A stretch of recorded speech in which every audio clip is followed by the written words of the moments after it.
Love lives here. All right, so the power of love.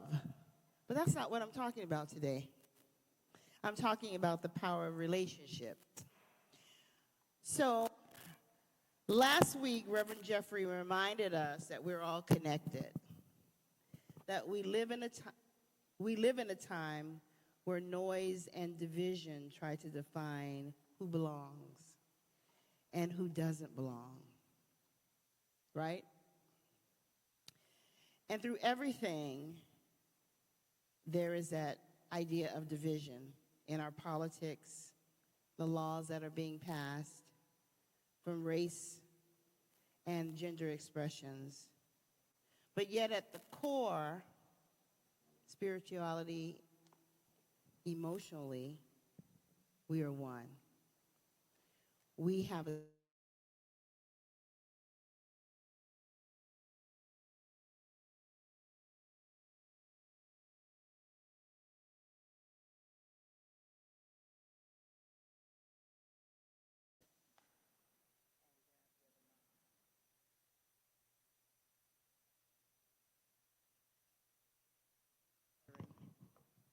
it's sputtering and doing all kinds of things. So, Ernest Holmes beautifully articulated this spiritual principle. God is the source and substance of all life, that each person reflects a unique divine expression, yet draws from the same spiritual soil.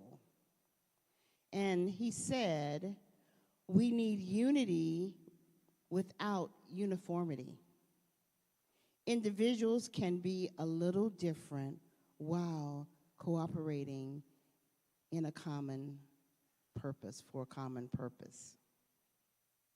There is a beautiful thread that runs that is between all of us. And I brought an illustration today, so I'm going to invite Tomorrow to come up. And Daryl, if you can grab that and just bring it right here for all to see.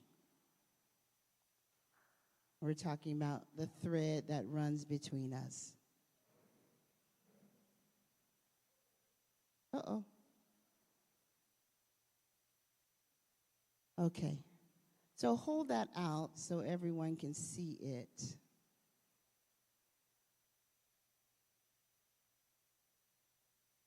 So this is a depiction. No, it's fine. Actually, I'm going to hold this part right here. Let the bottom go, Daryl. And I'm going to ask Tomorrow to stay here. Come stand by me tomorrow. Don't hold that part. Come stand by me. So this is beautiful, isn't it? I'm going to allow Tomorrow to explain what it is, how it came to be, and then afterwards, I'm going to gift this, if it's mine to gift, to her. Don't you cry. Years ago. Laser focus, Tomorrow. Okay. Years ago, when we were at the Menifee campus, Sonja, Daryl, and I all became practitioners together. And there were a few artists, and there were a couple of ladies that were seamstress, but they also did ceramics. And so they came up with the idea of putting together a quilt. So they designed these female figures, and they wanted the ladies in the guild to decorate them, and then they would put them together and make a quilt. And we wound up making so many of these figures that we came up with 2 quilts. So this is the second one. And in a moment, I'll point out to you, because I'm just so good, which ones I made. But as it turned out, we had 2 quilts. One was drawing the ticket, and the other one was, what do you call it, the raffle. Silent auction and raffle. Sorry, I didn't expect to have to do this. Well, the same lady won both quilts. So she asked me what I thought about her donating one of the quilts to the church, and I said, yeah, this one, because I made three, my ego stepped up. I made three of these ladies. Did you make any of them? Okay. So as it turned out, the lady took the one quilt that she chose, and then when Menifee was cleaning up their center and all these, we were all gone, women that made the quilts, Sonja shows up one day and found this quilt in a box and went, oh no, this is going home with me.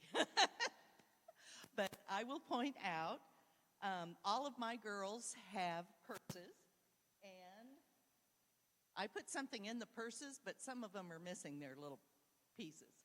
And so I made this one, I made this one, and I made this one. And I tried really hard to get her white skin to be a little darker. I tried coffee, I tried tea, I even tried some of the black dye. And for some reason, that material wasn't taking it. She's a little darker.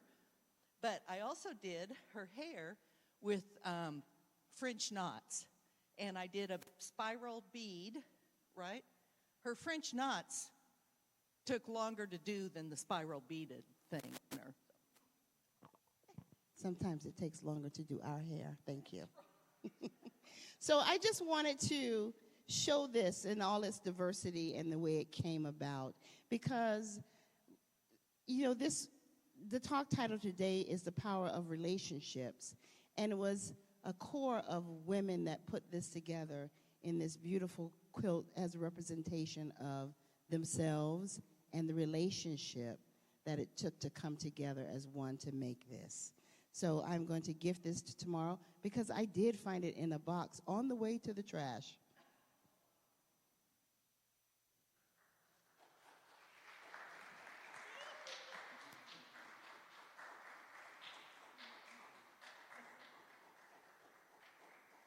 Yeah, so I found that. So there's a thread between us, and I have a small story.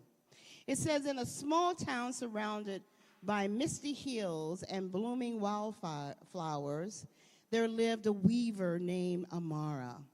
Every morning she sat by her loom on the porch of her cottage, crafting patterns that shimmered with color pulled from her dreams. But Amara didn't just weave cloth, she wove connections. Her fabrics weren't popular because they were beautiful, they were cherished because each thread was spun from stories. She spent time with neighbors, listening to their joys, sorrows, secrets, and laughters. And then, like an alchemist of the soul, she transformed these experiences into designs that made people feel seen, like the quilt. One summer evening, a young traveler named Eli arrived in the village. He wandered far, searching for a place to belong, but everywhere he went, he felt like a square peg trying to fit into someone else's round hole. Eli's eyes carried both wonder and weariness when he first met Amara. Seeing his struggle, Amara invited him to help her weave. But I don't know how, Eli said. You don't need to, she smiled. Just bring your story. Each day, Eli worked beside her, his voice gradually finding rhythm, his hands becoming steady. As the loom sung beneath their fingers, the fabric they made began to tell a tale bigger than either of them. One unity, shared breath of existence beyond separation.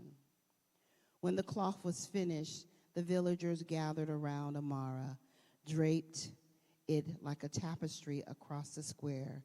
Children ran their fingers across the swirls of colors. Elders nodded with misty eyes. Eli stood back, watching people see themselves stitched alongside one another, different threads, different lives, but all part of the same sacred weave. For the first time, he felt deeply that he belonged. And not just because he changed to fit in, but because the truth of oneness had always been there, whispering beneath the surface. You are already part of the whole. You were never separate. Dr. Holmes taught us that oneness doesn't erase individuality. It honors it. When we recognize the divine in each other, we create deeper, more compassionate bonds. That is the essence of spiritual connection. So I wanted to share that story because there is an illusion of separation that we may feel. Now, Sabine Selassie, in her book, You Belong, A Call for Connection, she draws from her personal experience of feeling a weird black girl out of sync with both mainstream culture and her peers. But her book includes practical exercises designed to help readers recognize and heal separation, inviting a spirituality that is culturally grounded, emotionally intelligent, and deeply participatory, a bond for both personal and collective disconnection. So all while she was growing up, she felt a little strange, a little weird. She felt she didn't fit in the culture that she was living in, predominantly Caucasian, but she also didn't fit into a black culture of itself because she's Ethiopian born. But in her book, she invites us to embrace our histories and relationships with more compassion, depth, and courage than ever before. So I don't know if you know it, but in the past week, Daryl and I, we went to Orlando, Florida, and for the 26th Cummings, my maiden name, family reunion, and it was in Orlando, Florida. Boy, is it hot and humid there. But in that gathering, I felt, and I enjoyed a lot of laughter. We had a lot of tears, a lot of hugs, and we were able to celebrate the people that were there. We celebrated, I don't want to say celebrated our losses, but we acknowledged our losses, the people that have gone before us that weren't at this family reunion. We celebrated the young people that are coming up and their accomplishments and the ones that are going to college and have graduated high school and all of those things right there. And they got to see their elders and the struggle and the joy and the love that we put into our relationships. I think my cousin them celebrated like their 55th wedding, anniversary, and then our 40th. And there was some more that I can't quite remember. But our theme and motto for our family reunion was, ain't no family like the one we got. So ain't no family like the one we got. Always steeped in that divinity. Always one with the one. There's no separation at all. You can't separate from us from who and what we are and whose we are, because we are part and parcel of it. All of those beautiful accolades and superlatives and love, joy, peace can be found right within us, because that's what spirit, that's what God is, all those wonderful things. But relationships, especially family relationships, can be hard. It can make us feel like we are outside of, the norm, that we may not agree on politics. We may not even agree on what our traditions of religion and things like that. But at the heart of all of that, multi-generational, is love, is peace.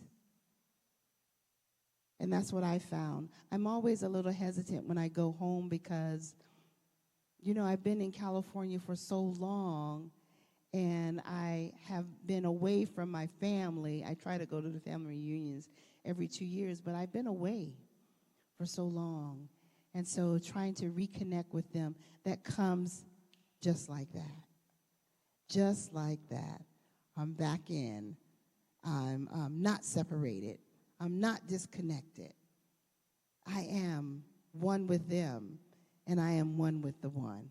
So it's always so much fun and so heartfelt when I go home and I see those. But relationships, especially family relationships, they serve as spiritual accelerators, don't they? They push us to be better. They push us to love even deeper. They push us to understand each other a little bit more. Forgiveness, acceptance, and honesty reflected in the divine in us, and it fosters healing when we can do that. Shared rituals like we do, a family reunion is a shared ritual. We go through prayer. I have this grand uncle that comes from Atlanta. He always prays us out and ends the reunion. So that's a ritual that we stand by and we do every family reunion. So, and also we're communing with each other. So today, I want you to just understand that oneness is spiritual strength, and we are all one.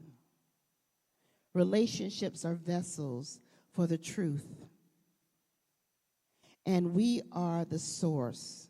Somebody I was talking to the other day, we are the source. We are our own resource. Spirit is resource. When I think of the word resource, I always think of resources. Okay, there's human resources. There's resources. That sounds like something outside of us. Is it just me? Sounds like something I have to go get. I'm going to go over here and get these resources, and then I'm going to bring them back to where I need them. But the truth is that we have resources from the master resourcer. We already have it. All the resources that I need is already within me because I'm connected. Right? You're connected. We're connected. That's why sometimes when I'm telling a story, or maybe you've had this experience, when you're telling a story and you're like there's something that's on your mind that you can't quite figure out, but once you tell the story and you can hear yourself, you find the answer within that. Does anybody else do that? I don't need to go outside to find the answer to the question or the problem or whatever it was. It was already within me. But I need to slow down long enough to listen to that still small voice. So today, honor your close relationships. Foster forgiveness and acceptance. Allow family and friends to mirror your spiritual growth. They are a mirror. They help us to recognize what we need to work on, right? They do. And live your journey as one sacred path. Don't compartmentalize. I heard this envisioning the other day. It says, I think the question was, is there anything else I need to know? And I heard, stop compartmentalizing. This is the whole journey. Don't separate it. Live in the journey each and every day in everything that you do. It is the journey. It is spirituality. It is all of that. Embrace it all. And so we'll go to tables now. And then I'll come back for a conclusion. All right. So finally, in conclusion, I wanted to say, in a world that is bent on division, we must remember that relationships are sacred. And through them, spiritual truth becomes visible. That families and close bonds are where belonging flourishes, love, vulnerability, forgiveness, and joint purpose create unity out of diversity. Oneness is not something we strive for. It is what we uncover when we stop believing the illusion of separation. And belonging is not earned, it's our divine birthright, the spiritual inheritance we all share simply by being alive. We are connected. We belong. And the power of relationships reveal that truth in every embrace, every apology, and every shared story. And so your homework is, I'm going to tell you what your homework is, but you'll be able to see the actual homework when you open up your Tools for Thriving this week. It is a meditation. And I'm not going to go through the meditation, but I'm going to tell you it is a oneness reflection meditation. And so I'd like you to, this week, sit comfortably and go through this meditation. Okay.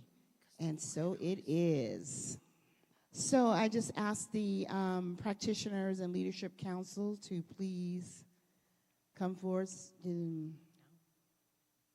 stand up, let's stretch your hands out.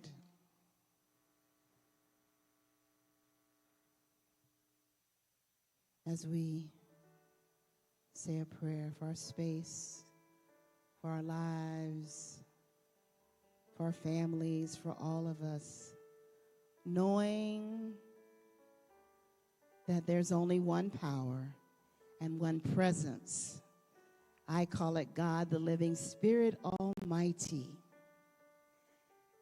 And so that divine presence lives in each and every one of us. It is the essence of who we are.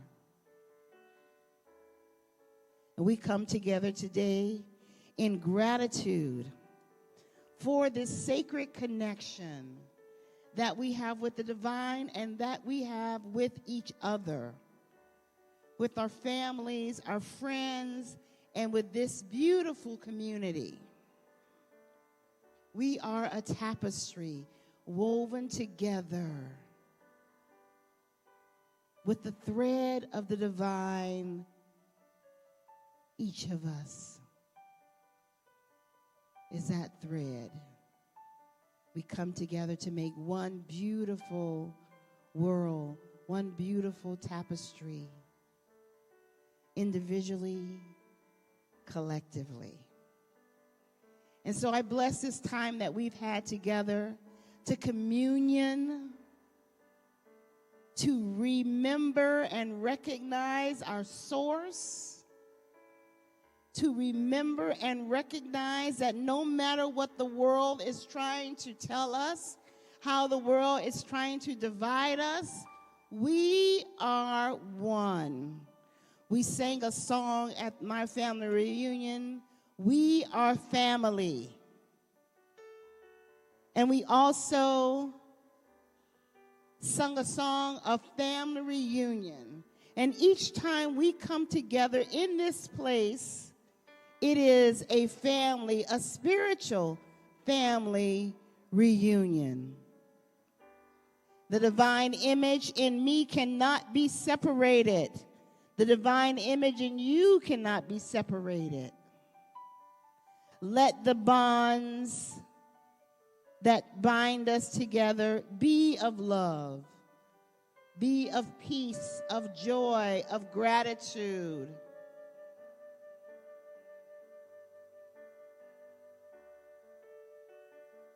Take in a deep breath and breathe in that one.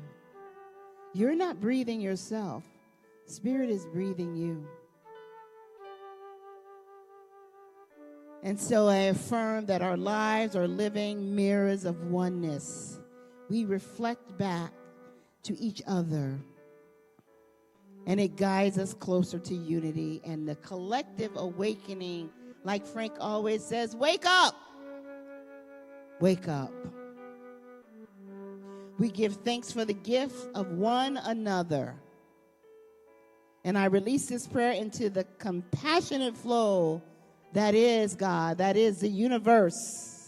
And together affirm it with me by saying, and so it is. Something wonderful is happening to me right now, through me right now.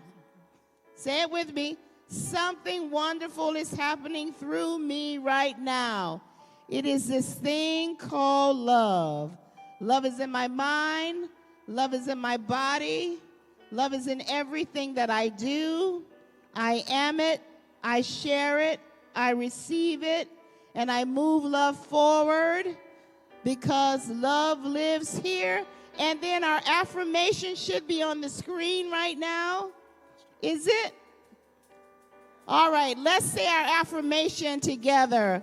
I open my heart in love, choosing growth, truth, and unity in every relationship. Let's say it again.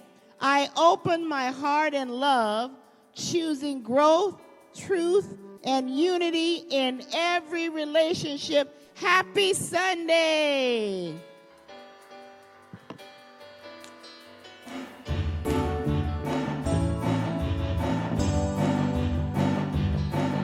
Something wonderful is happening through me right now. It's this thing called love. Love is in my mind. Love is in my body.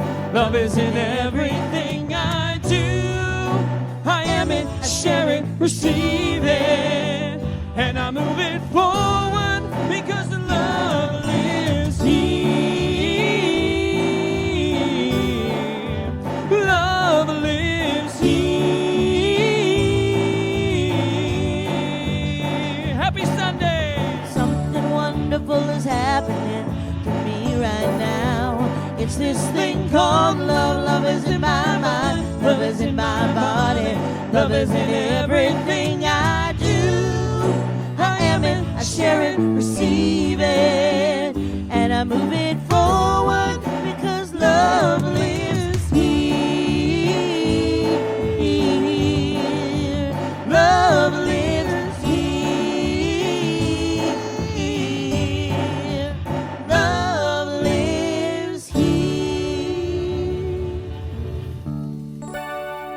Have a great Sunday, guys. We'll see ya.